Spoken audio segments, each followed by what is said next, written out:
अस्सलामुअलैकुम जी। Fundamental of physics Halliday Resnick Walker का 10th एडिशन है। Chapter 40 all about the atoms. Problem 10 वो कहता है एक इलेक्ट्रॉन है स्टेट जिसकी n3 है।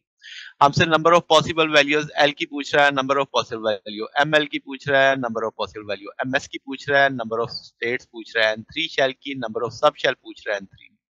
अब हम जानते हैं गिवन क्वांटम नंबर n के लिए n की जो पॉसिबल वैल्यूज होती हैं, अगर आप वो टेबल में भी देखें तो 0 से n-1 तक होती हैं। तो इसका मतलब n3 है, तो आप कहेंगे 0 1 2।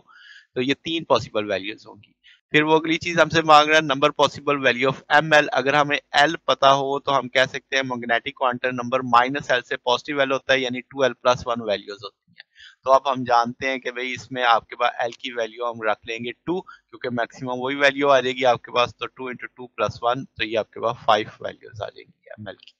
फिर जनाब नंबर ऑफ अब उसने अगली बात की number of possible ways of ms की दो ही पॉसिबल वैल्यूज होती हैं, दो ही ओरिएंटेशन होती हैं, तो +-1 के साथ हम देख सकते हैं। फिर अगले केस में वो मांग रहा है नंबर ऑफ स्टेट्स जो n में होंगी, तो हम कहेंगे l स्टेट्स जो पॉसिबल है n के अंदर nl 2l+1 आ जाएगा। 2 यहाँ पे मल्टीपल को जाहिर कर रहा है, तो l आपका 0 से n-1 तक होता है, तो इसे हम इन जनरल 2n² कह सकते हैं।